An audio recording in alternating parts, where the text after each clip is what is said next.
ত্রাণ, তাদের খাবার দাবার যতদিন লাগে দিব, 3 মাস লাগে 3 মাস। আর ওই তাদেরকে রিহ্যাবিলিট করার জন্য, পুনর্বাসন করার জন্য আমরা চেষ্টা করবো। গরু ছাগল দিতে হলে দিব, ঘর বাড়ি বানানোর জন্য কি মানে টিন এগুলি দিব। কিন্তু ওই টিনগুলি আমাদের হাতে নাই। মানে গত বছর সব থেকে নতুন অর্থ বছর পুরানটা সব শেষ হয়ে গেছে। আমরা মানে পরশু দিনই কেনার কথা হয়েছে। তো আমরা চেষ্টা করবো দিয়ে দেবো, সরকার বিজয় করতে পারি।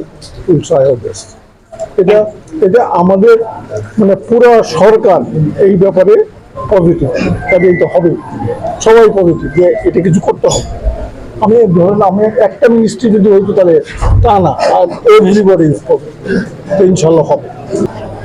দুর্যোগের যে বন্যার যে দুর্যোগটা এখন আমরা দেখছি, এটা তো একদিনে হয় নাই। আপনি যে কথাটা বললেন নাব্যতা তো একদিনে কমে নাই, গ্র্যাজুয়ালি কমছে। আমরা বিগত বছরগুলিতে এই ব্যাপারে কোনো অ্যাডজাস্ট করি নাই, চিন্তা করি নাই।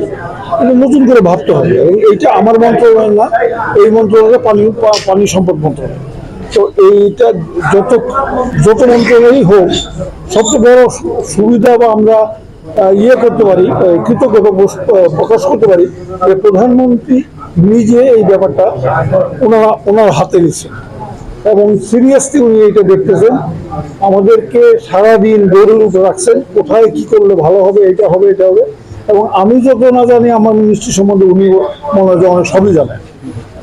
আজকে কিন্তু মানে চট্টগ্রাম বিভাগের বন্যা পরিস্থিতি দেখভাল করার জন্য উনি বিদ্যুতের প্রতিমূর্তি অনিন্দ ইসলাম অমিতকে পাঠিয়ে দিয়েছেন।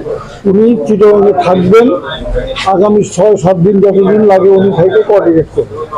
আর আমাকে বলছেন যে 5টা ডিস্ট্রিক্টে কি অবস্থা দেখে দেওয়া যায়। আমি কিন্তু অপরচুনিটি চলে যাবো, মনিটরিং করবে অনিন্দ।